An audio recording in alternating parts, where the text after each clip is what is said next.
How do you guys handle things when they're a big news item that's controversial?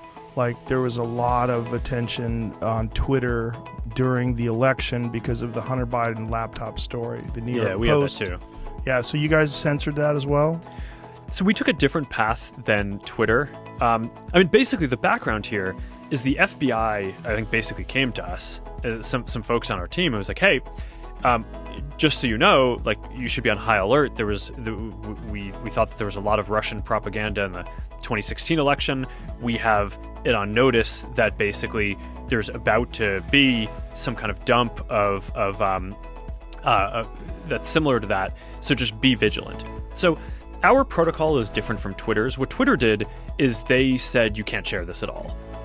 We didn't do that. What we do is we have, if something is reported to us as potentially misinformation, important misinformation, we also have this third-party fact-checking program because we don't want to be deciding what's true and false.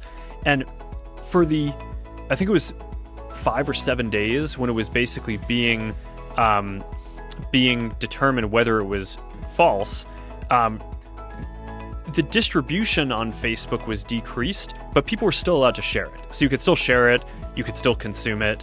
So when you say the distribution is decreased, it got shared. How does that work? It basically, the ranking in newsfeed was a little bit less. So fewer people saw it than would have otherwise. So it definitely... By what percentage?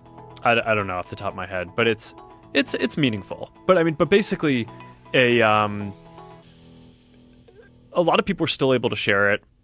We got a lot of complaints that was the case. Obviously this is a hyper-political issue, so depending on what side of the political spectrum, you either think we didn't censor it enough or censored it way too much. But we weren't sort of as black and white about it as Twitter. We just kind of thought, hey, look, if the FBI, which I still view as a legitimate institution in this country, it's like very professional law enforcement, if they come to us and tell us that we need to be on guard about something, then I want to take that seriously. Did they specifically say you need to be on guard about that story?